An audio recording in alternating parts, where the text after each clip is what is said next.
Dulu saya ini punya pengalaman pribadi. Saya ini kan kecelok orang alim. Pernah ya saya itu berusaha ya pokoknya ya umumnya orang alim lah. Tenang, terus anteng, nggak gejlok-gejlokan. Itu nggak ada yang tanya. Saya mimpi ketemu beberapa ulama itu disalahkan. Terus umat saya kalau mau tanya itu ke siapa? Wong alim wis wibawa, meneng tambah banget wibawa. Kalau aku uraan sering gojlok rektor macam-macam. Terus wong wanita kok. Saya biasa ke pasar pandangan dicegot orang. Gus, putri saya itu sering keluar darah tapi melebihi batas haid gini-gini. Kalau badhe sowan jenengan, gak usah sowan ning kene mbek ngadeg-ngadegan. Terus tanya, yang haid berapa hari Gus? Ya supaya rudat sebelum dia punya penyakit istighadah itu berapa? 6 hari ya sudah, kembali 6 hari lainnya mustahadah, tetap sholat, tetap normal. Tapi kalau saya wibawa, moro pasar go tasbih duwilu. Ku mesti wong salaman njaluk donga yakin. Tapi baru kayak rada uraan ketemu wong-wong. Dol pening ndi? Gus beneran Gus ketemu jenengan kula wingi badhe tuwa kok. Ya tanya. Dadi uraanku iku amdan. Lha nek sampean asli. Karena ndak uraan lah tetep ndak wibawa kan. Jadi baru kayak uraan itu ya banyak. Nah ini terutama yang para punggawa-punggawa ini. Saya baca ya. Ini teks ndak ada yang saya rubah, memang persis seperti ini. Bismillahirrahmanirrahim. Yaqulu Zuhri, ini gurunya Imam Malik. Fama futiha fil islami fathun qablahu kana a'zama minhu. Innama kanal qitalu haitsul taqon nasu. Falam makanatil hudnatu wa wadu'atil harbu wa amana nasu ba'duhum ba'do wal taqaw fatafawadu fil hadits wal munaza'ah. Falam yaklim ahadun bil islami yaqilu syai'an illa dakhula fihi. Walaqad dakhalataini kasanaten mislu mangkana fil Islam qabla dzalika wa aktsar. Terus ini ngomongnya harus santai, enggak boleh provokatif. Begini, kita tahu dalam perdamaian Hudaybiyah itu poin-poinnya itu semuanya merugikan Islam. Di antaranya adalah jika yang Islam masuk kafir harus dibiarkan karena berarti masuk ke habitat asli. Karena Nabi sebelum jadi Nabi komunitas pokok itu kafir, sehingga kalau Islam masuk kafir kembali ke habitat. Tapi kalau Islam masuk kafir, kafir masuk Islam itu harus dikembalikan karena dianggap bid'ah. Maka kalau kamu dituduh bid'ah itu tenang saja dulu. Nabi itu ya dituduh ji'ta bidinin muhdas, kamu datang dengan agama yang baru. Cuma agak diteruskan wa kullu muhdatsatin bid'ah wa kullu bid'atin dalalah. Jadi orang-orang kafir dulu kalau ngomentari Nabi ya ji'ta bidinin muhdas, kamu datang dengan agama yang apa? Baru. Nabi nurut. Semua perjanjian yang merugikan Islam itu Nabi nurut. Tapi Nabi hanya minta satu hal, jangan ada perang 10 tahun. Dan orang boleh seminar, boleh diskusi tentang Islam. Ya ini dengerin betul ini. Jadi saya tidak akan provokatif, ini pakai logika. Nanti bisa dipakai disertasi doktor. Tapi saya minta orang boleh diskusi, boleh seminar tentang Islam. Akhirnya saat itu juga ada orang yang masuk Islam. Di depan tulisan itu belum kering istilahnya. Datang ke situ namanya Abu Jandal bin Suhail bin Amr. Itu datang ke Nabi, ya Rasulullah saya ini mau masuk Islam. Kata orang-orang kafir, ini pertama Muhammad, kamu komitmen enggak sama perjanjian? Kalau kamu komitmen harus kamu kembalikan. Nabi bilang, ya Abu Jandal kamu kembali ke mereka, ke habitat mereka, yaitu menjadi kafir. Di komunitas kafir maksudnya. Akhirnya nangis.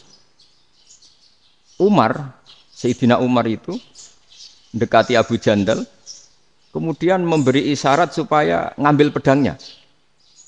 Jadi syaratnya wong ini baca ora wis. Maksudnya orang-orang kafir. Tapi Abu Jandal enggak mau.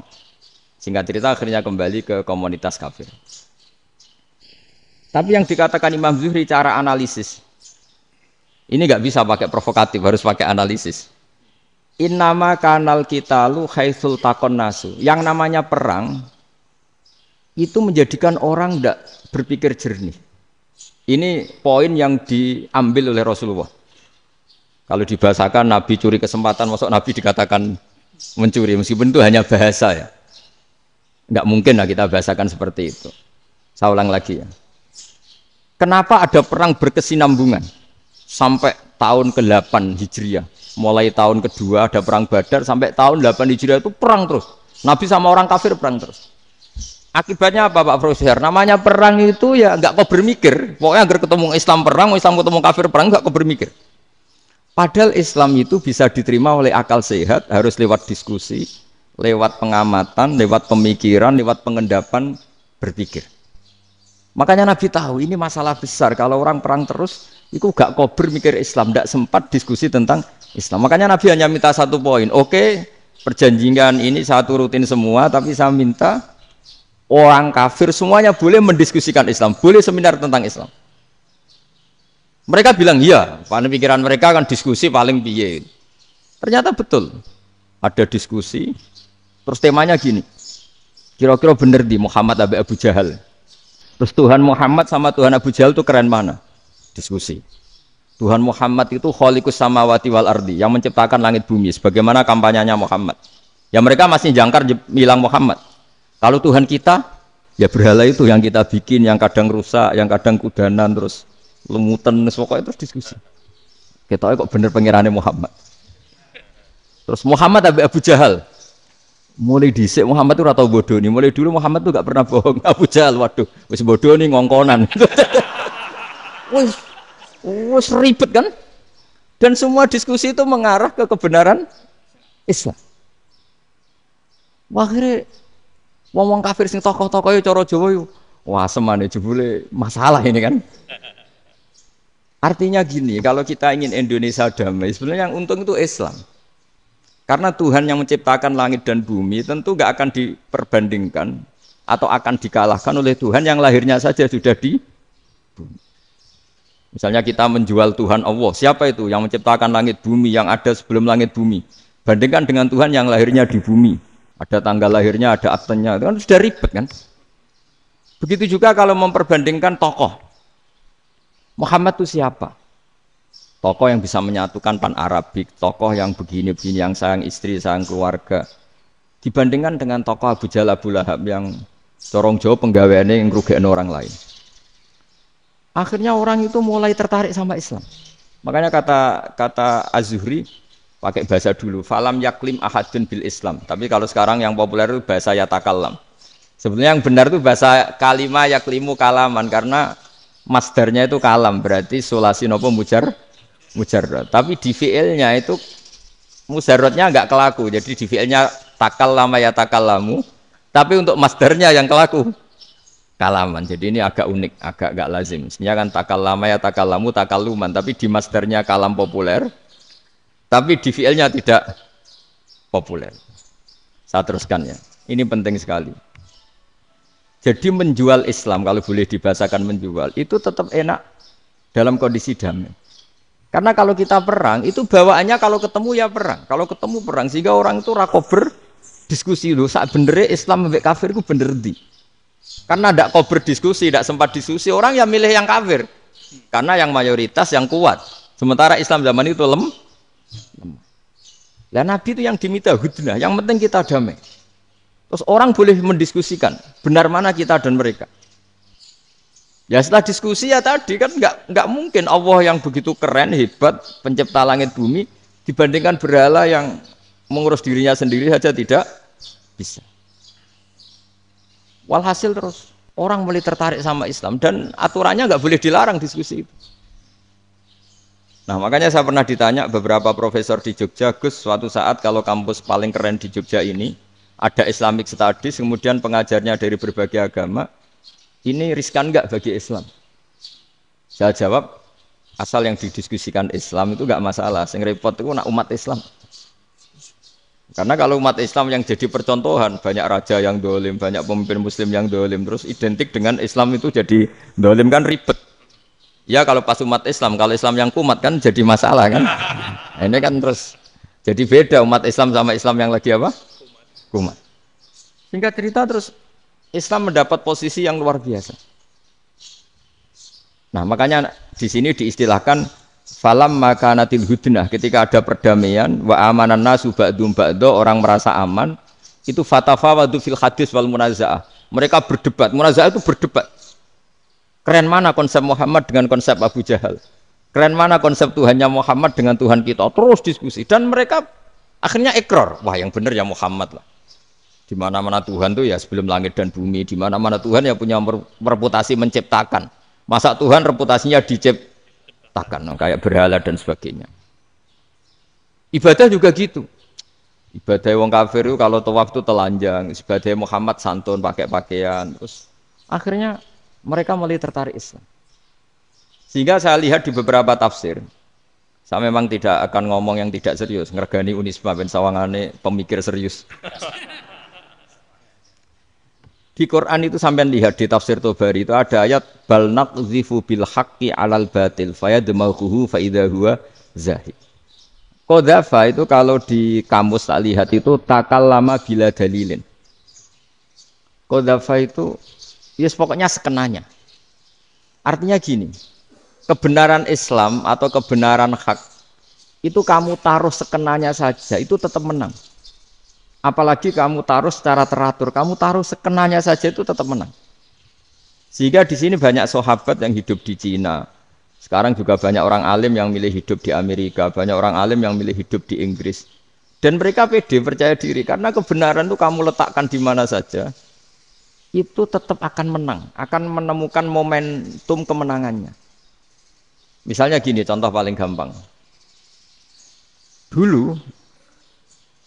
Dulu para peneliti, saya ulang lagi dulu para peneliti itu ya datang kemana-mana, termasuk Ibnu Battuta, termasuk Ibnu Khaldun.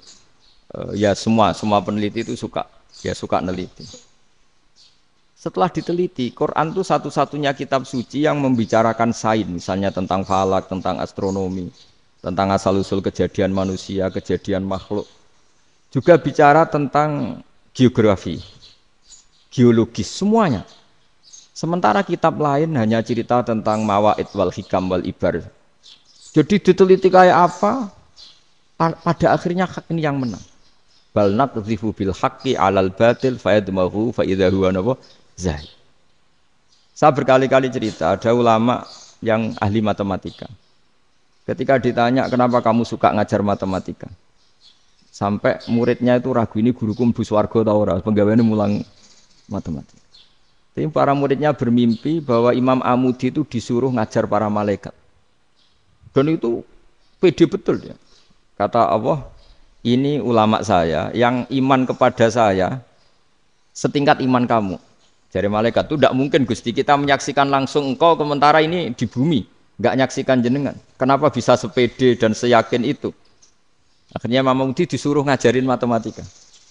Jadi Anda kalau profesor itu nanti harus sempat ngajari malaikat, itu baru benar-benar profesor. Jadi nanti di akhirat ngajari siapa? Malaikat. Jadi ada seminar yang melibatkan banyak malaikat, narasumbernya itu seorang profesor. Itu ketika kenapa engkau begitu yakin kalau Allah itu Tuhan dan Allah itu Al-Wahidus Shomad. Terus Imam Amudi mulai nulis angka gak beraturan. 2, 3, 4, 5 sampai 1 miliar, 1 triliun, semuanya gak beraturan. Kata beliau, nisbatus naini wasalasa ila ma la nihayatalaha iku nisbatul far'i ilal asli. Mbok angka sebanyak apapun, 2 dibanding 1 ya far'ul wahid, 3 dibanding 1 ya far'ul wahid, semua angka yang enggak terhingga pun dibanding 1 semuanya far'ul wahid. Semua angka sebanyak apapun itu cabang dari angka 1. Fakullu hadil awalim far'un minal wahidis somad, yaitu Allah Subhanahu wa ta'ala. Wakil malaikat tepuk tangan, iya juga.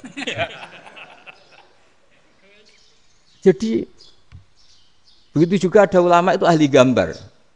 Saya dulu ngaji sama Mbah Mun Al-Husunul Hamidiyah, itu kitabnya itu banyak gambarnya. Dan gale gambar yang ngawur betul, mangga ahli gambar. Saya Apple, sempurna lele. Semua gambar bangunan, gambar sapi, pokoknya gambar. Ternyata dia menemukan Tuhan itu dari gambar. Gambar serapi ini atau seruwet ini sama. Gambar rapi sama ruwet itu sama kalau dalam pandangan tauhid. Dimulai minan nuqtah al-wahidah. Kowe cek gambar sing rapi sing indah, cek gambarmu elek, dimulai dari 1 titik. Dan titik ini nuqtatil wujud, yaitu Allah Subhanahu wa ta'ala. Jadi nak cara ahli tauhid gak penting gambare apik, menang lomba atau ora penting. Butuhe hadis surah ini gambar baik yang rapi maupun ndak adalah min nuqtah dari 1 titik. Alam raya sebanyak ini mbok gambar mbok ora, cek mulai Mars sampai Jupiter kabeh semua bentuknya yang banyak ini semuanya min Wah min nuqtatil wujud, yaitu dari titik wujud gini kok Allah Subhanahu wa ta'ala. Di sini hebatnya ulama-ulama, mbok dia pengajar matematika, mbok pengajar gambar, semuanya dipakai perangkat untuk tauhid. Ya, itu kan juga bagian dari Islam damai, Islam yang sangat tidak perlu perang untuk orang dipaksa Islam. Enggak perlu provokatif kayak tadi pidatonya rektor jenengan tadi. Jadi ciri utama ilmuwan tuh kalau ngomong datar tapi logikanya enggak terbantahkan. Itu ciri khas ilmuwan. Kalau ciri khas politikus kalau ngomong itu keras. Provokatif lah kira-kira gitu. Tapi isinya biasa. Nah, saya berharap nanti semua profesor doktor itu datar tapi isinya ya kualitasnya bagus ini. Mantap. Jadi makanya terus kata ulama, kenapa diistilahkan balnat dzifu bil haqqi? Kenapa pakai qadzafa sementara qadzafa maknane takallama bila dalil? Maksudnya bila dalil di sini itu min ghairi ikhtiyajin ila dalilin. Kebenaran itu memang enggak butuh dalil. Apa kita perlu dalilnya apa? Buktinya apa? Kalau 3 itu cabang dari 1. Wong gendeng yang takok gitu pas orang gendeng. Wong 3 cabang dari 1 kok ditanyakan buktinya apa? Itu min awalil bidah. Pertama orang pasti tahu kalau 3 itu far'ul wahid. 1 juta juga far'ul wahid. 1 miliar juga far'ul. Gambar yang sebanyak apapun ya dimulai dari 1 titik. Cek gambar benar maupun yang tidak. Akhirnya apa? Ulama dulu itu sebegitu rileks nerangkan tauhid. Lalu kenapa asma ini yang ya ini kan khas NU ya, khas pesantren. Sebenarnya saya keberatan pakai istilah khas NU, pakai khas pesantren karena NU itu anaknya pesantren, jangan dibalik pesantren anaknya NU karena sebelum ada NU itu ada pesantren. Tapi kayaknya Unisma lebih suka pakai bahasa NU dan saya ya agak-agak orderan yang terpaksa disuruh ngomong. Ini agak apa ya, agak kacau sebetulnya ini agak kacau. Jadi NU itu sama pesantren itu tua pesantren. Jadi NU dilahirkan pesantren, bukan dibalik pesantren dilahirkan NU. Sehingga barokahnya didirikan pesantren ini, kadang nyuwun sewu sekali Mbah Hasyim itu kadang ide besar beliau itu ora dituruti wong NU. Jadi Mbah Hasyim cara kula kok dadi Mbah Hasyim ya mangkel. Mbah Hasyim itu ngarangno kentong. Nggih ngaramno beduk, tapi NU nganggo kentong. Beduk. Dan uniknya Mbah Hasyim enggak tersinggung. Karena ciri khas pesantren itu membolehkan perbedaan apa? Pendapat. Itu masyhur khilafnya Mbah Hasyim sama Mbah Fakih Mas Kumambang itu sampai dikitabkan. Saling ngeritik, saling macam-macam lah. Jadi cara berpikir Mbah Hasyim ketika Nabi rembukan, ini gimana ya cara menentukan waktu sholat ya? Ya pakai kentong ya Rasulullah, dzakalin nasara itu untuk orang Nasrani. Ya pakai buk itu trompet, dzakalil Yahud itu untuk orang Yahudi. Ada yang usul lagi pakai api ya Rasulullah, dzakalil Majusi itu orang Majusi. Setelah itu ada orang datang lari-lari cerita mimpi azan tadi. Ya itu terus dipakai sarana pemanggilan sholat ya azan itu. Sehingga Mbah Hasyim menolak kentong. Karena mantas sababi qaumin fahuwa minhum. Beliau keras sekali sampai bilang haram. Beliau judulnya ya haram. Al-Jasus Antakhrimin Nakus. Setelah naskah itu sampai ke Mbah Fakih Mas Kumambang di Gresik situ, di daerah Dukun situ. Dulu nggak ada WA ya, jadi sampainya ya lama. Makanya saya sampai sekarang nggak punya WA karena ya saya ulama kan, kalau WA-an terus ya jadi ulama. Nggak jadi ulama main WA-an terus itu. Nah itu termasuk rektor gak kau bermikir itu mesti kebanyakan WA. Karena kan otaknya didikte oleh sesuatu yang masuk. Sesuatu yang dilihat itu kan pasti mendikte kita. Beda kalau yang enggak WA-an kan mikir apa kita yang menentukan. Kalau WA-an kan kita ditentukan. Mau mikir anaknya butuh apa gara-gara WA informasi Jakarta mikir Jakarta. Padahal secara kewajiban ngapain kamu orang Malang mikir Jakarta. Gara-gara WA, mikir Jakarta belum selesai ada berita di Sulawesi, mikir Sulawesi, habis itu mikir NTT. Makanya semua orang sekarang merasa tokoh nasional gara-gara informasi yang masuk itu nasional. Jadi Mas Yo RT yang mikir gimana Gus Indonesia kok. Padahal RT loh. Sampai lupa kalau dia itu RT. Jadi semua orang sekarang merasa tokoh Itu gara-gara apa coba? Akhirnya semua orang juga punya ide tentang nasional. Harusnya negara itu gini-gini. Jebule wonge sing duwe ikon itu sapa? RT. Ribet kan? Saya teruskan. Setelah naskah itu sampai ke Kiai Fakih Mas Kumambang. Beliau itu marah besar.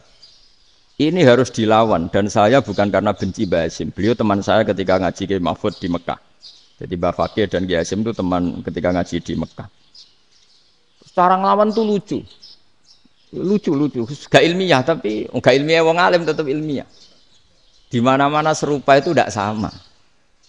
Ya kalau mungkin zaman Nabi di Madinah itu zaman itu kentong itu identik dengan milik Nasrani. Di Indonesia beda. Pos kampling ya kentong, kebakaran ya kentong, wae sarapan orang di LP ya pakai kentong. Jadi tidak ada jaminan kalau kentongan itu identik dengan Nasrani. Lalu haramnya di mana? Yang di mana-mana tasabuh itu identik. Ini tidak identik. Mulai masalah kan? Mulai masalah. Jadi beliau gaya judul Hazruus. Hazruus itu kepala bergeleng-geleng. Sekarangan kok ngene jadi sekarangan kok provokatif gitu. Dan itu Mbah Hasyim ya hormat Mbah Fakih hormat Mbah Hasyim. Saya sendiri secara pribadi itu lebih suka pendapat Mbah Hasyim sebetulnya. Karena bagi saya sholat itu sakral. Ya sudahlah kalau sakral ya dipanggil dengan sesuatu yang sakral yaitu kalimat thayyibah azan. Tapi saya tidak akan bilang kalau kentongan itu haram. Karena kalau haram alasannya mirip orang Nasrani. Sementara pos kampling ya pakai kentong, ada banjir ya kentong, ada kebakaran ya kentong. Jadi tidak identik untuk misa atau untuk sholat ala Nasrani. Tapi itu dulu ya rileks saja. Dua beliau itu ya saling menghormati, padahal saling kritik. Dan dulu ulama yang beda madhab itu ya saling menghormati. Imam Syafi'i itu kalau sholat di kawasan Masjid Abi Hanifah ya tidak kunut. Ketika ditanya, kenapa kamu tidak kunut? Sementara engkau berpendapat kunut itu sunat. Ikroman di hadal madhab. Saya sangat menghormati madhab. Imam Ahmad bin Hanbal itu berpendapat kalau orang pakai bekam, pakai iftisot atau hijamah itu batal sholatnya. Sementara Imam Syafi'i mengatakan tidak batal apa? Sholatnya atau wudunya tidak batal.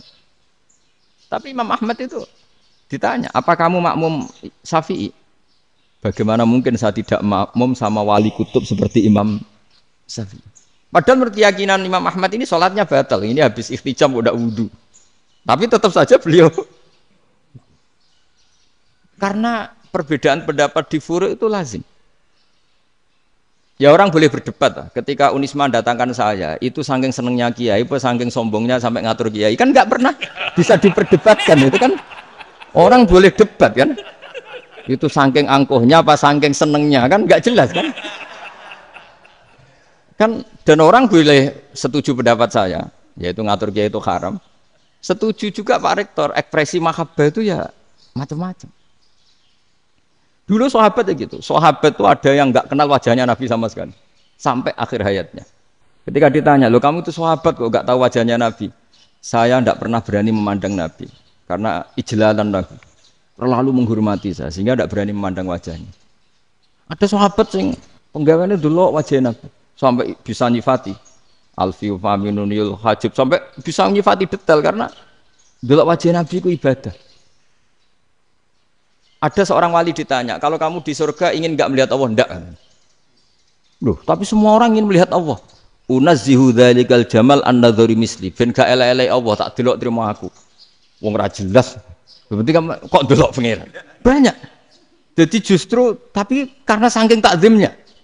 Enggak lah, mosok aku kok. Makanya saya berkali-kali cerita, menurut kesepakatan ulama, soft awal itu paling baik. Tapi banyak juga wali yang kalau sholat itu di belakang. Koyok paling bener yang kok ngarep. Lu bayangkan misalnya, kamu semangat di soft awal di Masjid Haram, jebule sholatnya salah.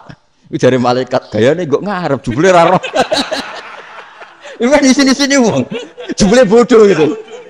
Gayanya kok ngarep, jebule. Coba orang kalau sowan Mbah Mun, yang berani di depan itu kan ya ketuanya atau jubirnya kan, yang merasa tidak pati pinter-pinter kan mesti di pojokan. Artinya sudut pandang seperti itu ya sah saja, apa? sah saja. Makanya banyak sahabat yang jarang sowan Nabi, alasannya takut ganggu Nabi. Banyak yang sering sowan Nabi, alasannya seneng Nabi. Yang sowan ya seneng Nabi, yang enggak sowan alasannya seneng.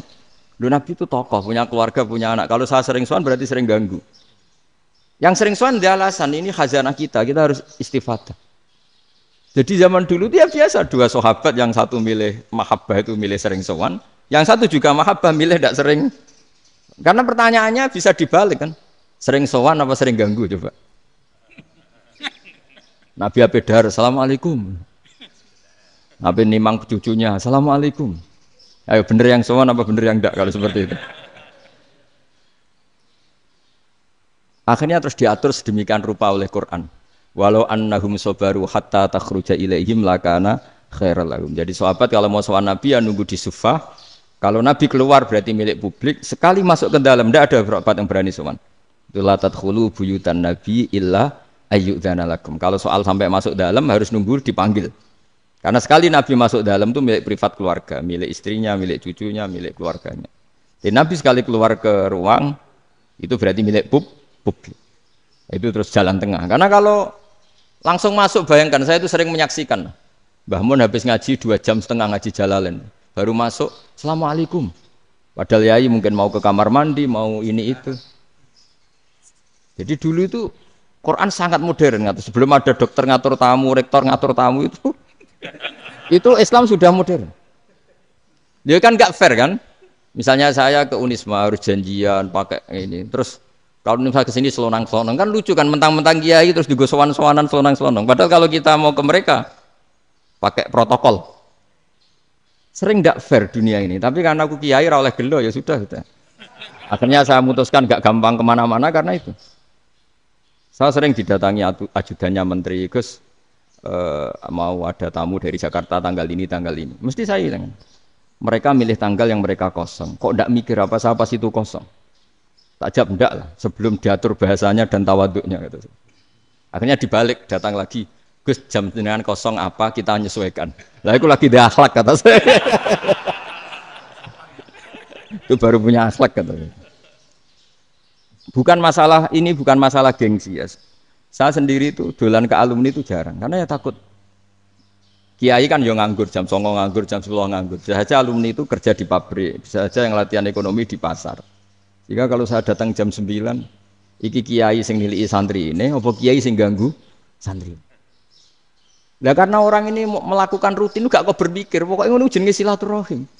Mau nyerah kok berpikir, padahal kalau diangen-angen, ini kiai yang nilai santri ini, apa kiai yang ganggu santri ini karena datang di jam kerja. Nah, bayangkan kalau kebenaran dulu itu dikawal oleh satu peradaban perang. Jadi Nabi sesuai diangen-angen Pak Nabi. Perang Badar menang Nabi, perang Uhud menang wong kafir, perang ini gonta-ganti. Apapun itu yang penting satu kesimpulannya, cara Rasulullah kesimpulannya satu. Orang tidak kober mikir kebenaran secara mengendapkan pikiran dengan pikiran jernih. Maka hebatnya Nabi ketika perjanjian, pokoknya saya minta nggak ada perang. Dan orang boleh mendiskusikan Islam. Itu luar biasa idenya Nabi. Karena bawaan perang itu orang kan nggak kok bermikir. Ibarat seorang misalnya senang satu perempuan, ketemu rivalnya langsung perang kan nggak mikir. Tapi kalau kau bermikir, jangan-jangan cawe wedok iku ra seneng aku. Untungnya apa untuk wong ayu ra seneng, malah mau loro hati. Terus sudahlah, buruan dialihkan kemana kan gitu. Itu nak mau amen WA nan tukaran lewat SMS atau tarung langsung ora kau bermikir. Tapi kalau kau bermikir, akhirnya berpikir nih. Perempuan tadi sebenarnya yang disenangi siapa? Oke, ternyata senang Pak Rektor. Sudah kita ngalah. Karena tidak ada nikmatnya kan menikahi perempuan yang sama sekali tidak mencintai kita. Tapi kalau nak kau berpikir pokoknya diprovokasi, wah kue kalah mbek A, kue kalah mbek B. Pikirannya kan, ojo sampai kalah. Bareng wis menang ternyata ada emas.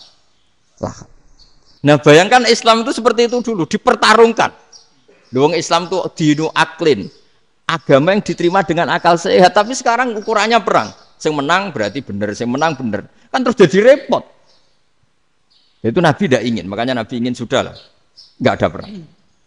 Nah, makanya kata Imam Zuhri, fathul Islam terbaik adalah orang boleh diskusi tentang Islam dan tidak ada perang. Lagi-lagi penting, tidak perang itu penting. Silmun itu penting, perdamaian itu. Setelah tidak ada perang, akhirnya fatafawadu fil hadis wal munazah. Orang boleh diskusi apa saja, termasuk boleh adu polemik. Konsep satu Tuhan dan Tuhan banyak diperdebatkan. Akhirnya Nabi secara rileks bisa menjelaskan. Muhammad, urusan kita banyak. Kalau Tuhannya satu tidak cukup, Tuhan harus banyak untuk menyelesaikan berbagai urusan. Ada Tuhan bagi rektorat, bagi macam-macam kan. Ada Tuhan untuk ngurusi utang, ngurusi BPKB, macam-macam.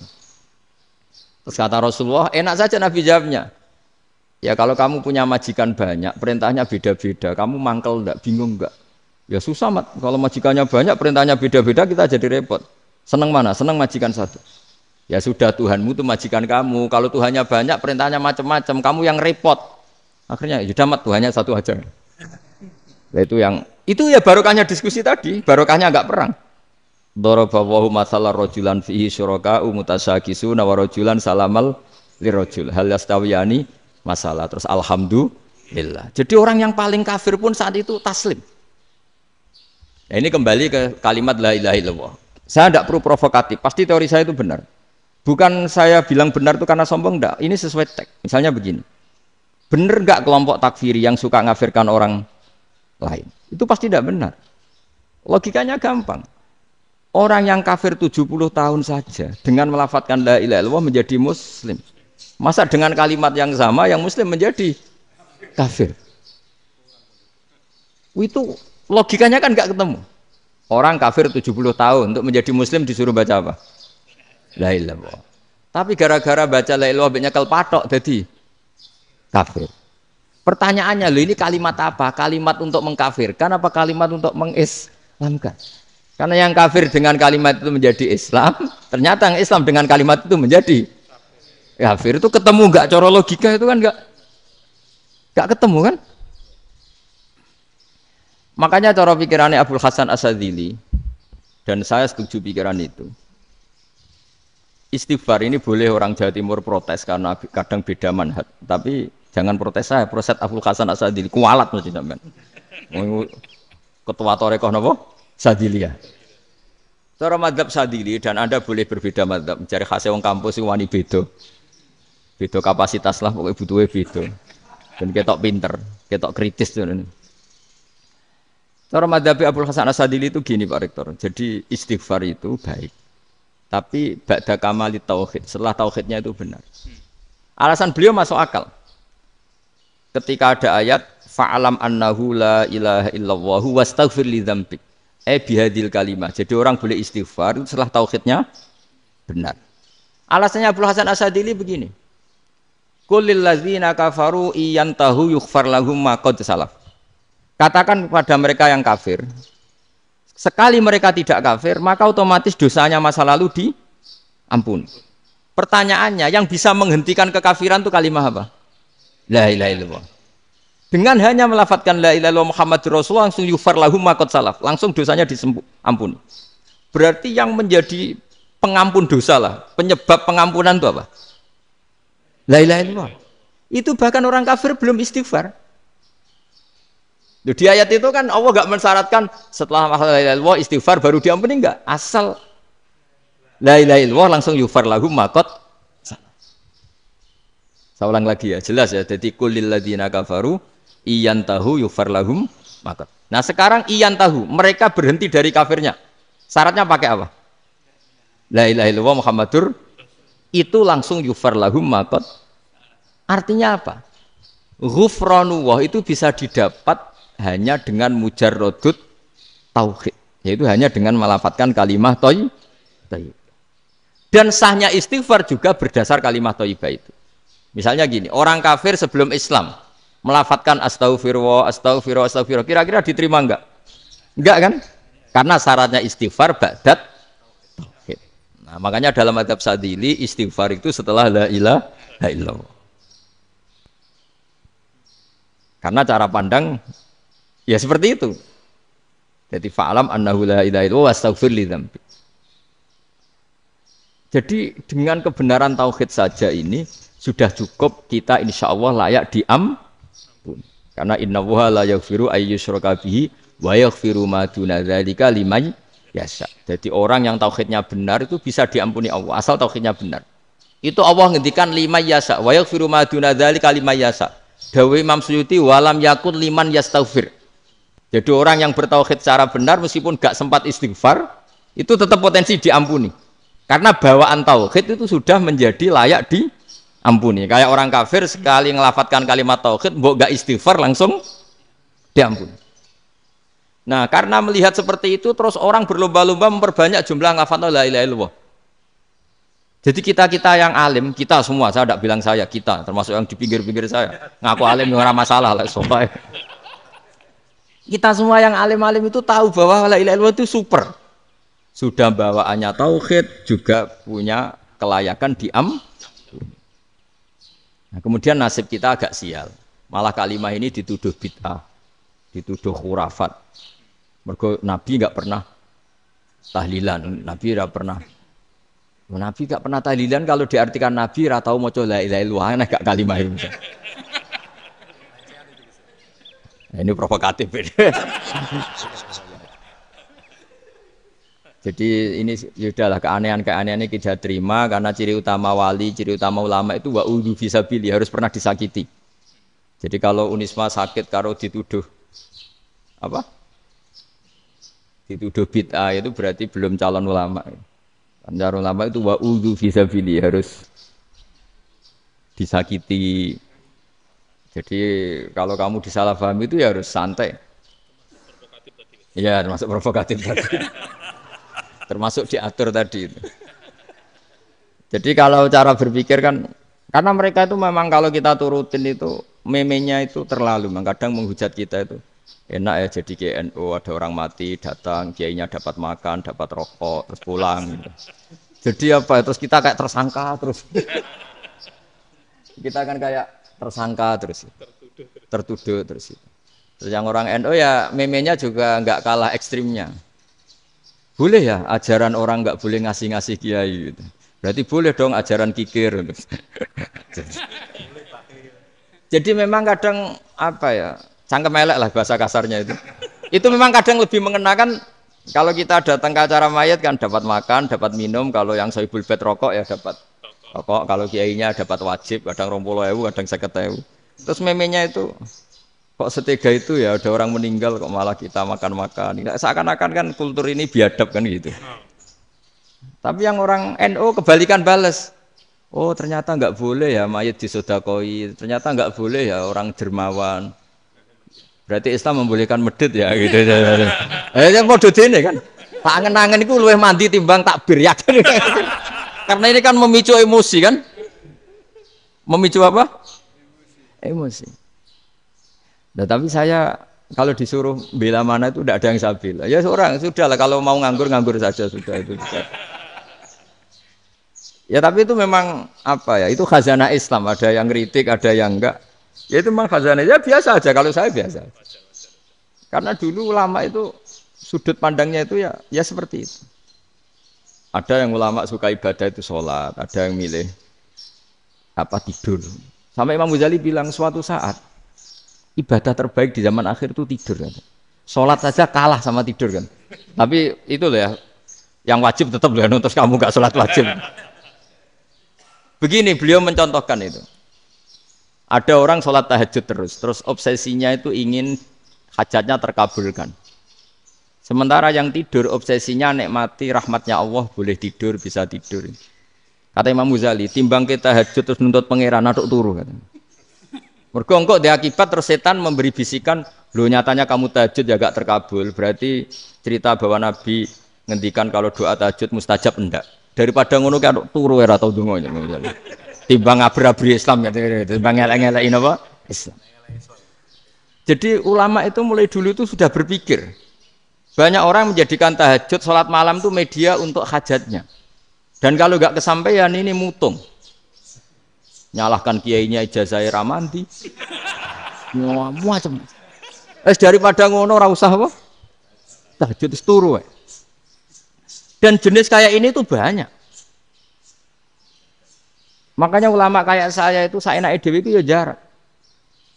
Saya sering didolani muhibbin terus bilang, "Gus, saya doakan gini-gini saya mau nyalon bupati atau saya gini." Saya bilang, "Gak waduh ra ndonga, ora mandi darane ulama dongane ra mandi."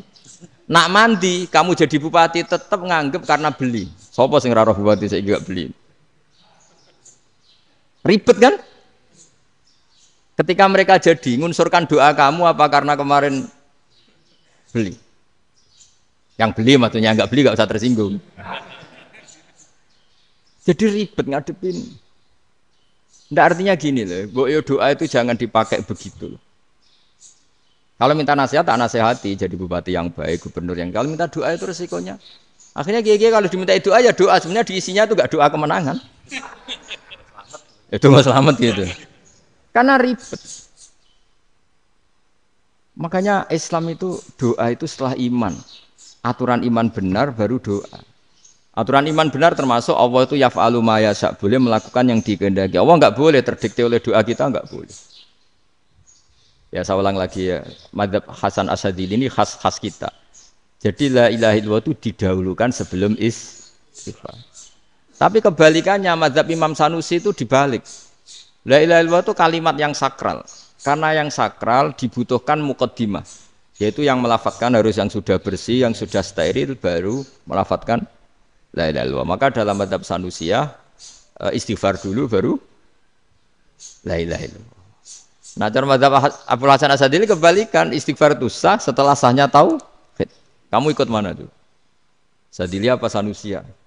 Alhamdulillah sama-sama tidak paham ya sudah. Akhirnya sudah. Iya, saya nggak kemana-mana kan.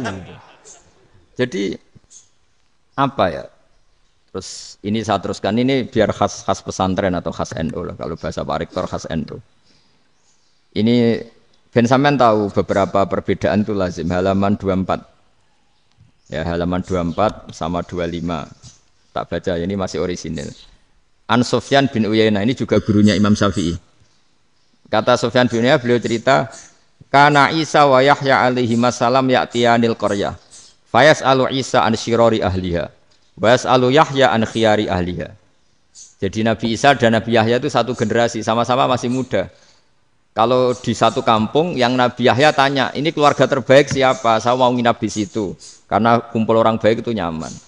Kalau Nabi Isa kebalikan, keluarga terburuk mana ya? Saya tak di situ. Nah, terus akhirnya faqala lahu Yahya, lima tanzilu ala syirarin nas. Kenapa kalau kamu bermalam kok malah kumpul orang-orang yang nakal? Innama ana tabibun udawil mardo. Saya ini nabi ibarat dokter. Di mana-mana dokter yang ngumpuli yang sakit, ngobati yang sakit. Makanya di NU itu ya banyak kiai jazab mengumpuli yang nakal-nakal. Nak tepak yang ngentas yang nakal, nak ra tepak ya katut. Ini adu nyali lah sudah gitu. Tapi itu ada ilmunya, yaitu niru Nabi siapa? Isa. Kalau kamu dokter penelitian itu cari daerah yang banyak pandemi apa yang bersih? Yang banyak pandemi, karena yang namanya penelitian ya di situ kan. Kalau kamu dakwah ngentas kemiskinan, ke daerah miskin apa daerah kaya? Nah sama, kalau ngentas kefasikan, ke daerah fasik apa daerah orang soleh? Fasik. Tapi itu Nabi Isa. Nah, kalau kamu tidak Nabi kan potensinya kan ngacut itu. Tapi setidaknya bahwa kita sering disalahkan karena punya beberapa tokoh yang ngancani fasik-fasik, itu sebenarnya ada dalilnya, yaitu Nabi siapa? Isa. Nah terus masalah tegas dan lunak. Ketika ada mahasiswa misalnya pacaran, boncengan lanang dan perempuan, itu pilihan kita apa? Kalau tegas, terus gak mau mendengar kita. Misalnya gini contoh gampang, tak beri contoh Pak D. Jangan orang tua, nanti secara fikih itu beda. Nah ini kan kita orang pesantren, biasa ngaji fikih detail. Kamu Pak D seorang perempuan, mahasiswi misalnya, sering pacaran. Setiap ke situ sama pacarnya kamu diam saja. Padahal kamu dosen keislaman. Mesti pamanaan kamu nyimpulkan, ternyata pacaran itu tidak apa-apa. Buktinya Pak D itu tidak negur, menengahi. Ini berarti as-sukut alal mungkar. Tapi kebalikannya, Pak D ini terkenal keras. Nak runo mesti rajaku ponaan. Akhirnya yura runo. Mesti ngerti nak mesti diamuk. Nah, dua orang ini sama-sama gagal kan? Yang lunak menjadikan ponaannya pacaran terus karena enggak negur sehingga dikira membolehkan. Sing keras juga enggak sempat bina wong rono era wani. Akhirnya dua orang ini sama-sama enggak ketemu, sama-sama enggak berkesempatan membina kan? Gagal membina kan? Karena yang keras ponaannya enggak pernah situ, berarti enggak bisa bina kan? Yang lunak membiarkan berarti juga ada bina. Nah, Islam itu antara dua itu. Ya agak terlalu lunak, enggak terlalu keras. Karena kalau terlalu keras, misalnya ada kiai terlalu keras. Lu masyarakat mau tanya itu gimana? Lari kan? Loh, saya ini punya pengalaman pribadi. Saya ini kan kecelok orang alim. Itu kalau pernah ya saya itu berusaha ya pokoknya ya umumnya orang alim lah. Tenang, terus anteng, enggak gejlok-gejlokan. Itu enggak ada yang tanya. Saya mimpi ketemu beberapa ulama itu disalahkan. Terus umat saya kalau mau tanya itu ke siapa? Wong alim wis wibawa, meneng tambah banget wibawa. Bala Quran sering gojlok rektor macam-macam. Terus wong wanita kok. Saya biasa ke pasar pandangan dicegot orang. Gus, putri saya itu sering keluar darah tapi melebihi batas haid gini-gini. Kalau badhe sowan jenengan, gak usah sowan ning kene mbek ngadeg-ngadegan. Terus tanya, yang haid berapa hari, Gus? Ya supaya rudat ilal adat. Adat sebelum dia punya penyakit istihadah itu berapa? 6 hari ya sudah, kembali 6 hari lainnya mustahadah, tetap sholat, tetap normal. Tapi kalau saya wibawa, mau pasar gue tasbih seduwilu. Iku mesti wong salaman njaluk donga yakin. Tapi baru kayak rada uraan ketemu wong-wong. Dol pening ndi? Mak pening ndi? Gus beneran Gus ketemu jenengan kula wingi badhe tua kok. Ini tanya. Jadi uraanku itu amdan. Lho nek sampean asli, iki asli uraan. Karena ndak uraan lah tetap ndak wibawa kan. Jadi baru kayak uraan itu ya banyak. Saya itu kalau ngantor di Jogja itu banyak orang yang tanya. Ya biasa tuh tanya macam-macam. Karena saya uraan. Ke pasar ya orang, bahkan di bis sering ketemu orang. Wah beneran Gus kalau badhe sowan jenengan badhe tanya ini. Ya sudah di sini aja. Jadi semua itu diilmoni. Nah, Nabi itu punya sisi yang dua-duanya jalan. Memang beliau luar biasa, dipilih Allah yang luar biasa. Nabi ketika wibawa itu banyak sahabat yang bahkan mengenali wajahnya aja tidak bisa. Ka'anna ala ru'usihim at-thair. Bayangannya seakan-akan di kepalanya itu ada burung yang takut terbang. Saking antengnya. Tapi Nabi sekali mengeluarkan job, sekali santai, itu sahabat tanya itu sampai yang nggak pantas ditanyakan. Nabi saat tadi kumpul istri saya, tapi tidak enzal itu wajib mandi ndak. Aro'aita law anna ahadana ya'ti imra'atahu wa lam yunzil. Itu ya ditanyakan. Nabi pun kumpul ya betul saged enzal sepundi. Guys betul lagi. Terus ya ada yang tanya macam-macam. Ini saking ada sahabat dipanggil Nabi tambah lari, dipanggil lagi tambah lari. Pas jenengan nyeluk, oh pas kula kumpul bojo kula. Lah kula kuwatir jenengan orang suci, saya belum mandi, makanya saya lari. Nabi ngendikan innamal mukmin thahir, ya nak masalah ketemu kiai ra apa-apa ijek junub. Sementing kok nak salat ya adus sik. Tapi Nabi sekali pakai madzahirul jalal, tapi pakai wibawanya, itu orang enggak berani ngomong. Tapi sekali Nabi rileks, itu orang bisa tanya apa saja, termasuk halal yang enggak pantas. Ada sahabat itu tanya lucu, tanya Maimunah. Maimunah itu ya cantik tapi sudah agak tua lah. Maimunah, ya umal mukminin, hukumnya ngambung bojo pas Ramadan piye? Wah gak roh aku, gak tahu diambung kan Nabi pas Ramadan. Tanya saudawa malah ra diambung, kalau saudawa itu kan wis tuwa itu. Lucunya istrinya jawab, tanya Aisyah yang mungkin Nabi. Iya, yang mungkin tanya Aisyah. Itu yang usul ya istrinya Nabi Maimunah. Selalu Aisyah. Tanya Mbak Aisyah. Ya Amirul ya umal mukminin gini. Wah Aisyah yang cantik masih perawan kan. Qabbalani Rasulullah bahwa Nabi biasa ngambung-ngambung pas Ramadan dan beliau tetap puasa. Akhirnya fakih ngarang kan wa takbil fi Ramadan wa tublah la tubtilu shauma ngambung ora. Iku udah biasa di sini. Ya nasib bojone ayu. Ndak ini artinya seasik itu. Jadi garwane Nabi sing ngrasa rodok tuwa. Wah, aku ora tahu. Kok Aisyah. Serilek itu dulu itu. Maksudnya orang-orang Islam pertentangan itu. Makanya dia balik semua ini bedanya orang pesantren sama orang kampus. Kalau orang kampus mau cerita agama itu rahmatan lil alamin, tapi nyontokno rileke ora iso. Agama itu rilek, tapi nyontokno rileke ora iso. Mergo ya rapati ngaji. Contohnya ora iso, dadi mau gawe kaidah kok Islam itu rahmatan. Jadi Nabi itu lah, Allah juga gitu. Allah itu kalau sudah memperlihatkan madzahirul jalal, itu mbok malaikat Jibril rawani. Ketika Allah dengan madzahirul jalal. Tapi kalau Allah dengan madzahirul jamal, madzahirul apa? Jamal. Iku yo gojok-gojok kan ambek makhluke gojok. Yo buli-bulian cara sakniki. Ya sampean delok ning hadis syafaat itu, akhiru man dakhalal jannah atau akhiru man kharaja minan nar itu di beberapa judul. Ada seorang rajul yang ahli neraka ya, dintas mbek pangeran terus ditudono swarga.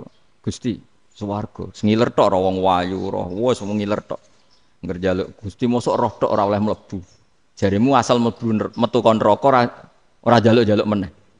Sumpah lho ya, gak jaluk apa-apa meneh. Mboten Gusti. Sekali saya keluar dari neraka, tidak akan minta apa-apa lagi. Wallahi, wallahi. La as'alu ghairaha. Maksudnya ghaira khuslah, ghaira tilkal khuslah. Ya ini selain keluar dari neraka, saya tidak akan minta lagi. Didono swarga, wong do kelon seruwibet kan. Sing bojone elek kan dendam dadi ning swarga itu. Swarga wis macam-macam. Gusti mosok roh tok ora oleh mlebu. Jarine janji ra njaluk meneh. Akhire ya wis didelokno neraka. Jadi pangeran jawabe gampang didelokno neraka. Roh neraka begitu menyakitkan, begitu ngeri. Sudah Gusti saya tidak minta surga, sementing enggak masuk neraka. Rabbana srif anna adzab jahannam. Setelah lama itu dihadapno swarga njuk mlebu swarga, terus dihadapno neraka.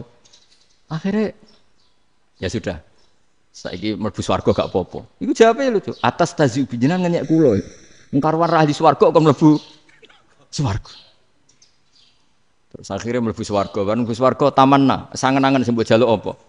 Barang angen-angen yang indah-indah, laka wa asratu amsal. Ya siku tak turuti wa asratu amsalih lan lipatan ke-10. Jawabe wong lanang ya lucu. Atas tazi ubi wa anta rabbul alamin. Jenengan pangeran kok ngenyekan. Maksudnya wis karuan aku ora pantes. Terus dari pangeran la astazi ubika walakinni alama asya'u qadir. Aku gak ngenyek kowe, pancen aku pangeran. Nuruti kowe iku iso. Jadi Allah sendiri ketika dengan madzahirul jamal itu malaikat ya ono sing wani bantah. Masyhur itu kan malaikat sing bantah pangeran ataj alufia mayufsidu fiha wasfikut. Karena Allah dengan madzahirul jamal. Sing paling masyhur Nabi Musa. Nabi Musa itu ketika Nabi Mi'raj. Nabi Mi'raj itu beliau kira-kira di langit keempat lah yang masyhur atau kelima. Ngelangkai. Nabi Musa nangis, "Ya Rabbi ini apa-apaan?" Orang sing ja'a ba'di kemudian melangkai makom saya ini apa-apaan? Dan Nabi Muhammad kan apapun hebatnya kan junior. Kok melangkai makom saya ini apa-apaan? Enggak fair. Sampai Nabi Muhammad itu tanya gini sama Jibril. Reaksi Allah gimana ketika melihat Musa seperti itu? Jawab malaikat Jibril lucu. Ya rohiddatahu. Allah sapal gayane Musa. Biar. Jadi lucu. Ya dibiarin aja sama Allah. Tapi yang jenenge Nabi Musa itu kekasihnya Allah. Tetap berkah bagi kita. Betul. Ketika setelah Mi'raj diwajibkan sholat 50. Gentena Nabi Musa kelihatan nabinya. Sebenarnya Nabi Musa itu sebetulnya loh, enggak nguntungkan kita sebetulnya. Tapi yang nguntungkan. Sebenarnya enggak niat nguntungkan kita, tapi nguntungkan. Nabi Ibrahim kan di langit ke-6, keren lah. Konti jong ketemu Allah ngeten-ngeten kan sholat 50. Karena Nabi Ibrahim terkenal Nabi baik enggak bantah. Bareng Nabi Musa. Kenapa diceluk pangeran? Kula kan salat ping 50. Inna ummataka la tutiku dalik. Wah, gak kuat umat. Serai-rai gak umatmu ora ngarah kuat 50 rokaat. Tapi sebenarnya Nabi Musa itu niatnya bukan membela kita. Fa inna ummati la umatku sing gagah-gagah ra iso meneh umat. Berarti sebetulnya ya itu masih pakai gengsinya gitu. Wes ngono-ngono lah sementing kita untung. Sebetulnya dia itu gak terima wong umat saya aja yang lebih kuat. Gak kuat apalagi umatmu. Dan terus sebutin irji ila rabbika fas'alhu takhfif. Itu berarti Allah dengan madzahirul jamal. Sudahlah, datang ke Allah minta keringanan. Allah itu baik. Minta. Ambek Allah diringana mau 5 tok. Jadi cek 45. Balik ke Nabi Musa, piro 45. Cek ra kuat umat. Wong umat kowe ra kuat. Jadi sebenarnya bela. Umat kowe ra kuat. Lho cara Nabi Muhammad model wong Malang. Yo beda umatku mbek umatmu. Ribet kan? Itu. Loh, Nabi Muhammad kan tidak seperti itu kan? Tidak punya akhlak Malang kan? Akhlak. Maksudnya akhlaknya mujur itu loh, akhlak yang baik gitu. Ya akhlak yang mujur, bukan yang Malang gitu. Jadi Nabi ya manut. Tinggal 40 kan, dikurangi lagi 35 sampai 9 kali kan? Masyhur itu. Ya kan kalau dikurangi 55 kan berarti turun naik kan 9 kali. Itu setelah 5 itu Nabi Musa aja usul, masih ragu. Iku cara Nabi munggah nentek. Iya entek.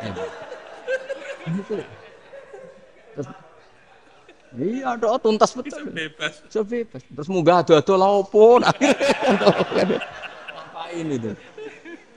Akhirnya Nabi Muhammad sudah sampun ya kalimah Allah. Saya ini malu sama Allah Musa. Sudah 9 kali dan diturutin terus. Jadi Allah kalau dengan madzahirul jamal itu Nabi Musa biasa nego sama Allah. Tapi ketika Allah dengan madzahirul jalal itu Nabi Musa enggak berani. Yaitu di hadis syafa'ah. Hadis syafa'ah ketika manusia datang ke Nabi Adam, ya tuna Adam. Ya Adam anta abul basar ngene isfa'li ana inda rabbik. Kamu saya minta mensafaati kita. Nabi Musa, Nabi Adam inna rabbi qad ghadibal yawma ghadaban lam yaghdab qablahu mislah wa la yaghdab ba'dahu mislah. Ini Allah sedang murka besar dan tidak akan murka seperti ini lagi. Sudah saya tidak berani, nafsi. Nabi Ibrahim enggak, termasuk Nabi Musa ketika itu ya enggak berani. Karena Allah dengan madzahirul jalal. Itu Nabi Musa enggak berani. Sudah saya sendiri itu pernah salah. Yaitu saya membunuh seseorang yang enggak disuruh oleh Allah membunuh itu. Yang pas jotosi orang Kipti. Akhirnya datang ke Nabi Muhammad. Pas ke Nabi Muhammad, Allah dengan madzahirul jamal. Dengan madzahirul jamal sampai Kanjeng Nabi ngendikan analah saya akan memintakan syafaat kalian. Terus fa ahmadu rabbi bima hamida allamaniha rabbi. Saya muji Allah dengan pujian-pujian yang orang lain tidak tahu, hanya saya yang diajari kata Rasulullah. Ya di sini menurut banyak ulama termasuk kitab yang saya baca, kenapa Muhammad sebagian namanya Ahmadu. Itu dari af'al tafdil fa Muhammadun ahmadu min ghairihi. Muhammad Rasulullah itu kalau muji Allah di atas cara mujinya Nabi yang lain. Jadi Ahmadu bukan dari fi'il mudhari' lil mutakallim tapi dari af'al apa? Tafdil. Fa Muhammadun ahmadu min ghairihi. Bahwa Kanjeng Nabi Muhammad sallallahu alaihi wasallam itu cara mujinya Allah di atas pujian para nabi. Makanya di sini Sayyid Ali Zainal Abidin kalau muji hamdal hamidin wa fauqa hamdil hamidin. Jadi pujian saya ini di atas rata-rata cara mereka apa? Memuji. Yaitu sirinya apa? Nabi itu tahu bahwa akhirat itu tidak bisa batasi Allah. Kamu tidak bisa nyemprit Allah. Allah, ini akhirat loh. Amal sudah ada manfaat. Ingat itu. Tidak bisa seperti itu. Allah itu nggak bisa tunduk sama konstitusi yang bernama akhirat. Artinya Allah meskipun di akhirat tetap duwe hak yaf'alu ma yasa atau yaf'alu ma yurid. Enggak bisa kamu terus wah ini akhirat, amal ra iso dikirim wong mati, amal ra iso dikirim. Ya pangeran kok mbok atur. Kalau kita yang mengirimkan enggak bisa, tapi kalau Allah tetap bisa. Makanya ada kiai mengatakan kodok qadar ora iso dirubah, itu kamu. Makanya ada seorang kiai ditanya, kodok qadar ora iso dirubah sekali dicatat selesai. Jadi kiai tadi, tapi nak Allah iso. Dalile apa ya huwa ma yasha wa yusbit. Nak Allah ya iso, sing ra iso kan kita. Nah, Nabi itu tahu betul meskipun akhirat itu Allah masih bisa dinego saking baiknya.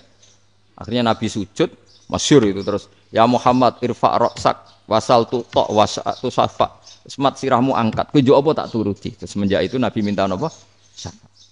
Artinya apa? Ketika Nabi lain berpikir bahwa akhirat ini membatasi amal karena sudah Nabi tahu betul kalau Allah tetap Allah yang enggak terbatas kekuasaannya, enggak terbatas rahmatnya juga saat di akhir. Makanya disebut fa Muhammadun ahmadu min ghairihi. Makanya wa mubasyiran bi rasuli ya'ti mim ba'dismuhu Ahmad. Jadi makanya terus banyak GNU sing macam-macam lah. Ono sing potongane wedi itu hati-hati. Niku berarti makome madzahirul jalal. Ono sing amen guyon nek makome madzahirul jamal. Ono sing ra jelas ngene iki, sing ra jelas. Nak guyu buanter kok nangis yo buanter. Jebule urusan utang. Lah ini sudah yang udah. Jadi makanya yang rileks saja. Sebenarnya agama ini santai, rileks karena agama ini harus bifarohin wasururin. Enggak boleh agama ini dibawa dengan kekerasan, dengan antisosial. Karena agama ini harus kul bi fadlillah bi rahmati fa bidzalika falyafrahu, harus senang, harus rileks. Makanya saya jadi kiai itu seneng takutnya gini. Sekali saya tidak seneng jadi presiden buruk. Ternyata jadi wong alim ora enak itu contohnya. Sampean merengut terus uripe susah. Nanti orang tidak berani jadi orang alim. Makanya saya buktikan bahwa saya lebih bahagia dibanding rektor. Nanti orang yang jadi rektor semua gak ingin jadi orang alim. Saya pernah ketemu sekian rektor di Jogja tanya, Gus, kenapa jenengan bela-belain pesantren sampai segitu? Kan keren kampus NU, sekarang ada Unisma, ada NU Jogja, ada NU Jepara gini. Tak bilangin gini, sampai rektornya itu istighfar. Kan? Saya bilangin gini, ini sekaligus tak kasih tahu ini rektor Unisma ini. Tak bilangin gini, andai kan tidak ada kiai kayak saya itu Islam bisa tutup. Kok bisa Gus? Misalnya ada perempuan haid faqal adat. Itu kalau untuk tahu hukumnya haid daftar dulu ke Unisma. Daftar dulu kan? Setelah daftar nunggu pelajaran haid. Baru tahu haid setelah 3 tahun dari masalahnya. Gitu. Tapi baru kayak kiai ketemu saya di jalan, Gus anak kula nu haid ngeten-ngeten mboten normal hukumnya piye? Oh hukumnya ngene dibalekno ning adat. Ora usah registrasi, ora usah daftar. Jadi ya harus ada istighfarnya lah. Unisma juga harus istighfar, semuanya harus istighfar. Karena ada sisi yang nggak mewakili kebutuhan Islam. Tapi saya sebagai kiai juga istighfar. Karena fakta hukum mengatakan yang boleh jadi KUA yang jabat, yang boleh kemenak yang punya gelar. Dan ini yang mengawal Islam secara undang-undang karena mereka yang bikin. Nah, karena kiai tidak punya gelar tidak bisa jabat di situ. Saya juga istighfar. Jadi tidak sampai untuk yang istighfar. Karena yang kebutuhan ini terwakili yang punya gelar. Tapi yang punya gelar juga harus istighfar tadi. Mosok kepen roh hukum haid dengan ini kuliah se. Ngentek itu aja nanti nunggu guru yang pas mata pelajaran itu.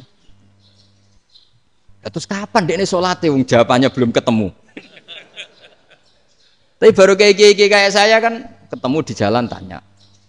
Terus saya sering ketemu. Gus saya ini bapak angkat. Mau nikahkan putri saya itu gimana itu? Kalau cerita wali sebenarnya anak saya sok. Kalau nggak cerita nggak sah karena saya bapak angkat. Itu banyak. Hanya tak akali ya sudah wali yang sebenarnya taukil pada hakim tanpa diketahui, tapi hakikatnya itu taukil hakim. Itu kan tidak gampang. Nah, tapi kalau tanyanya di kampus registrasi dulu, daftar dulu, baru tahun berapa ada pelajaran itu? Iya kan? Semester 5 ya? Oh, itu kan. Jadi jangan kira terus sistem Unisma itu yang terbaik di dunia, enggak juga kan? Enggak juga. Dan sistem-sistem yang lain maksudnya ada aja.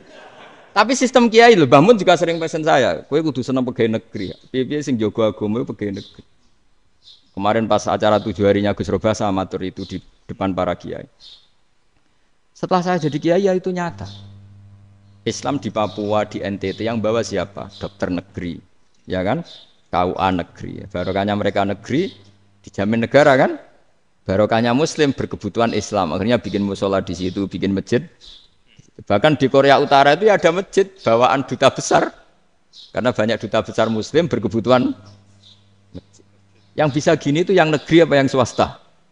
Negeri lah. Di sini kiai tidak mewakili semua kebutuhan apa? Islam.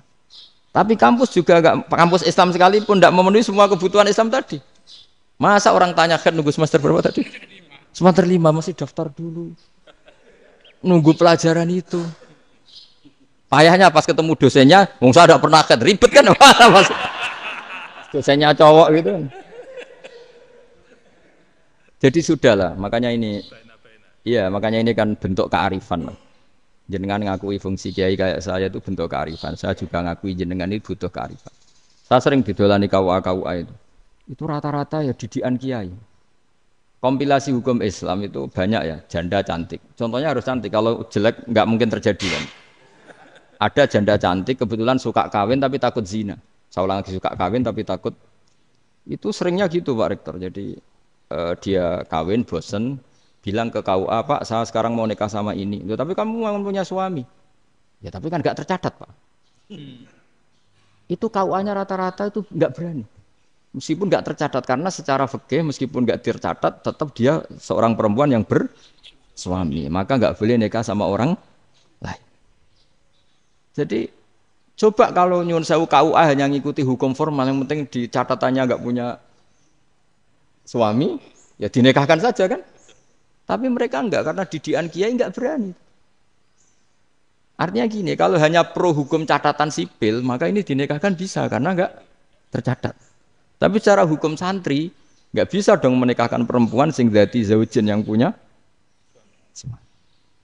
Jadi ini barokahnya kerjasama yang baik. Jadi di masyarakat itu tertanam didikan kiai, enggak boleh nikahkan perempuan yang bersuami. Tapi di KUA ngikuti hukum formal. Dan di Indonesia itu KUA itu rata-rata konsultasinya ya sama kiai. Sehingga ya nggak berani akhirnya meskipun aku ya wedi mlebu neraka, Mbak, gak iso. Dan itu banyak. Seorang lagi ya, makanya ini kan pesantren itu nggak boleh mati. Orang kiai-kiai kayak saya nggak jelas-jelas itu harus lebih jelas lagi. Karena ini yang on time, yang online, yang siapa saja bisa tanya. Saya itu SMS saya itu nggak punya HP WA. HP jadul itu SMS-nya tiap hari tak berapa, orang yang tanya dari Kalimantan, dari Aceh. Gus di kampung saya ada masjid 2 itu yang Samana, ada yang dari orang perkotaan, Gus di perumahan baru ada masjid, yang Jumatan baru orang 12, sah enggak? Ya langsung saya jawab, sah. Dalilnya ini. Ya sudah, nah, tapi kata Imam Syafi'i gini harus orang 40, itu madzhab Syafi'i, dalam madzhab yang lain gini-gini. Itu kalau tanya rektor itu kan ribet. Masuk ajudan dulu, asisten dulu, panjang.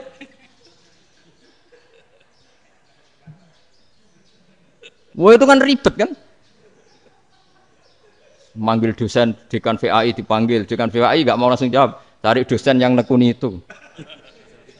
Usul fikih saya nekuni itu baru seminar, nunggu dulu Mbak ini orangnya baru. Panjang ya?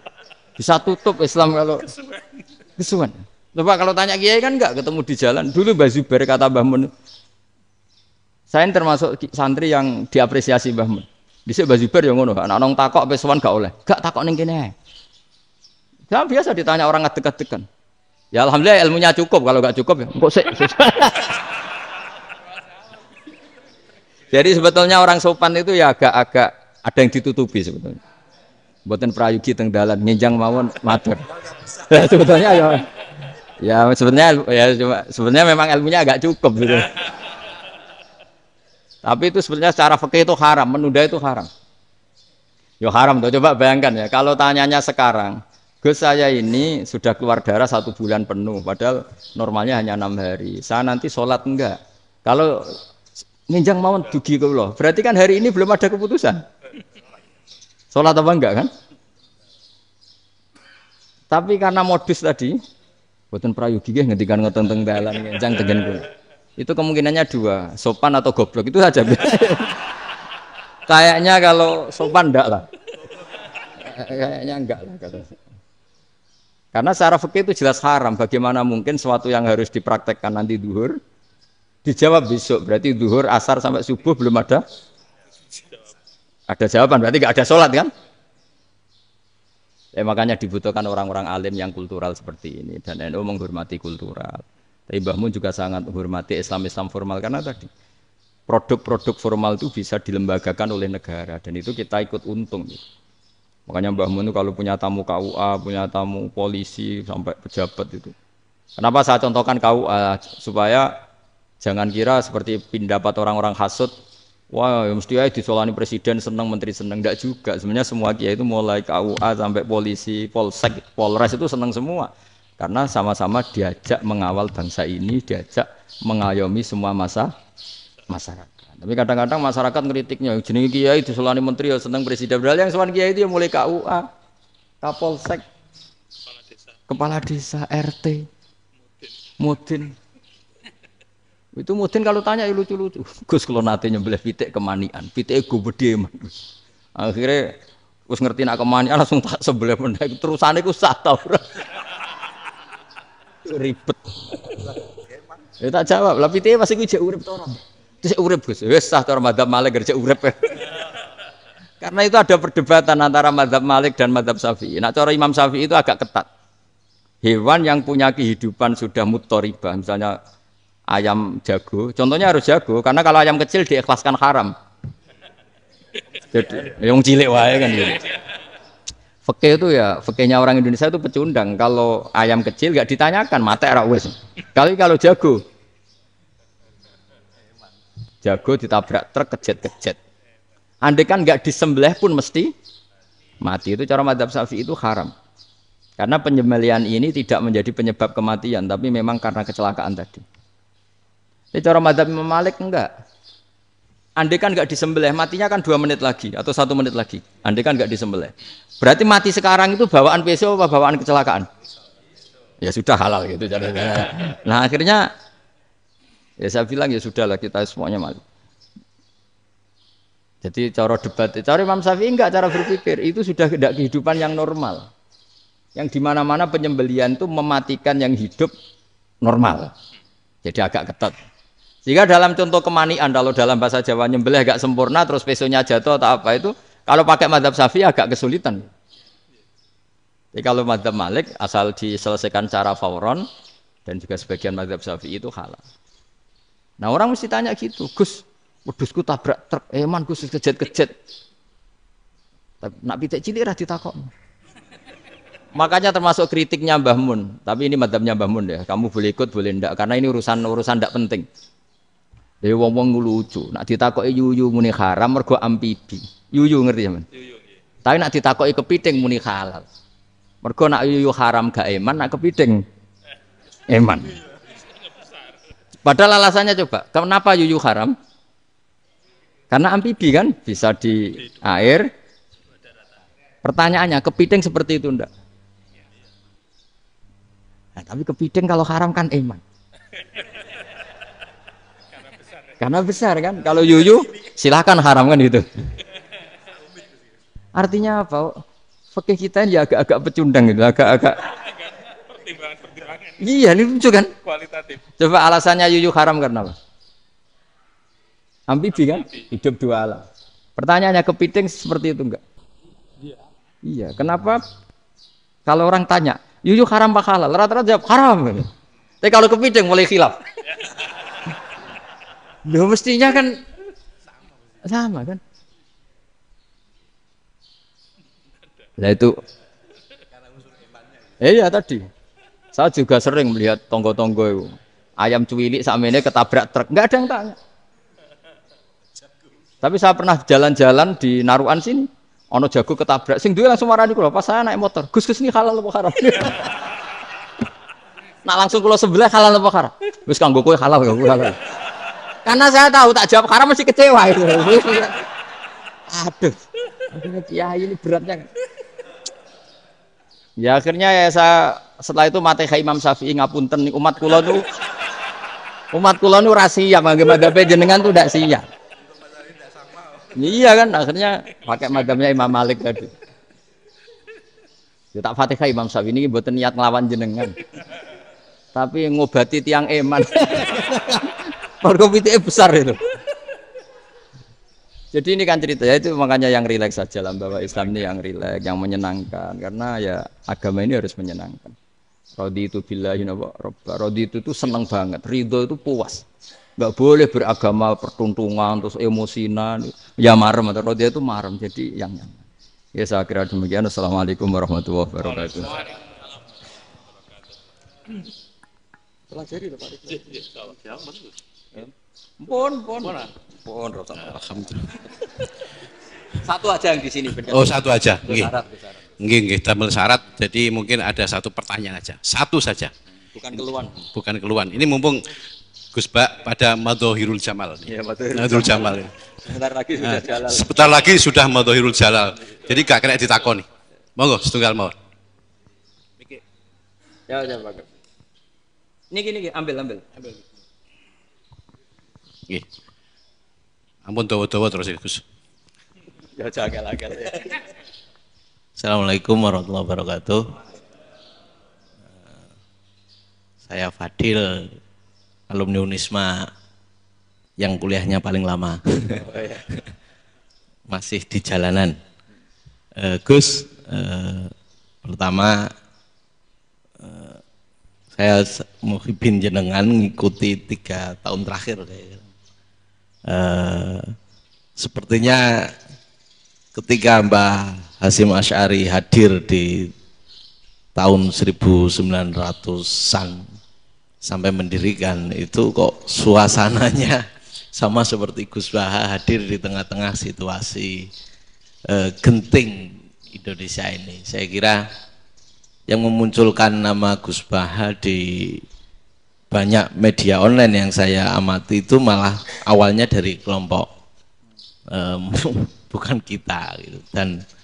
Dan itu kami melihat bahwa apakah nanti 1926 dan 2026 satu abad NU, saya kok termasuk orang yang punya apa ya semacam harapan gitu Gus Baha bisa, ya mungkin kalau beliau Mbah Hashim Rois Akbar, sekarang Rois Am, nanti ada istilah barulah tengah-tengah antara Rois Am dan Rois Akbar. Karena setiap satu abad harus ada mujadid dan kami berharap kamu aja tak angkat. Itu yang pertama, artinya mohon maaf Gus. Yang kedua soal saya termasuk orang yang cukup iskal dengan peristiwa Nabi, kalau banyak disebutkan itu kisah Nabi Khidir yang atau Khodir yang dari 3 cerita itu hanya satu cerita yang saya masih agak bingung soal di situ anak kecil itu pakai kalimat, kalau di Al-Qur'an itu pakai kotala, jadi pakai anak kecil itu dibunuh seperti itu. Jadi ada istilah yang apakah memang saat itu ada syariat yang membolehkan atau memang ada sesuatu yang secara dari Allah Subhanahu wa taala memang itu dibolehkan untuk Nabi Khidir. Jadi di antara semua cerita itu saya yang agak iskal yang itu. Kalau yang kisah soal membocorkan itu mungkin masih bisa masuk ya, tetapi apakah sudah ada ilmu psikologi yang sangat tinggi sehingga kalau ada anak-anak yang idiot itu atau apapun istilahnya yang sekarang itu boleh dilakukan tindakan begitu gitu. Nah ini saya lebih provokatif dari Pak Rektor biasanya. Artinya mohon maaf karena pemahaman saya ada 2 pendekatan ilmu yang masuk, satu seperti Nabi Musa, yang satunya seperti Nabi Khidir. Mudah-mudahan ada sedikit penjelasan. Siap Gus, terima kasih.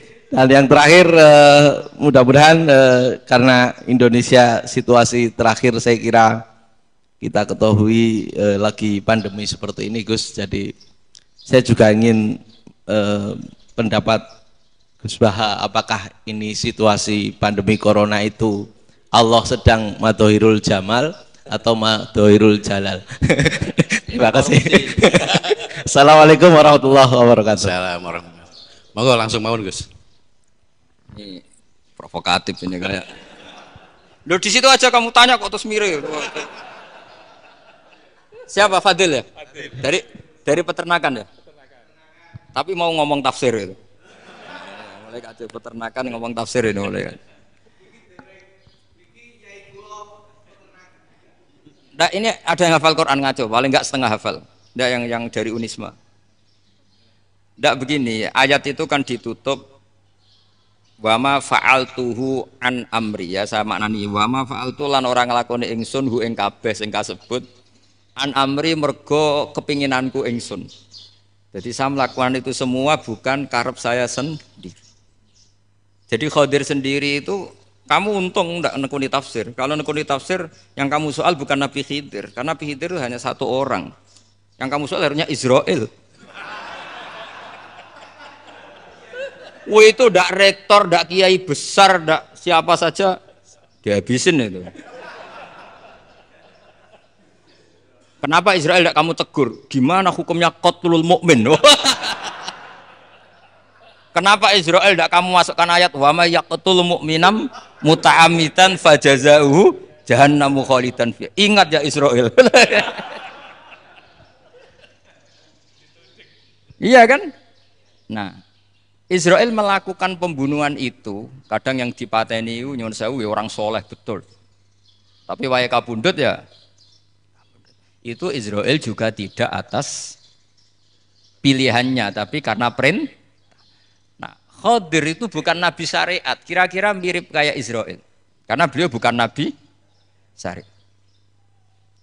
Jadi ini agak aneh, ini kan orang nekuni tafsir kayak saya sampai berjilid-jilid kitab. Saya kemarin mata saya agak sakit karena saya nangis itu sudah 2 hari. Bukan mikir sampean tapi mikir ilmu ini harus ada yang mempertahankan.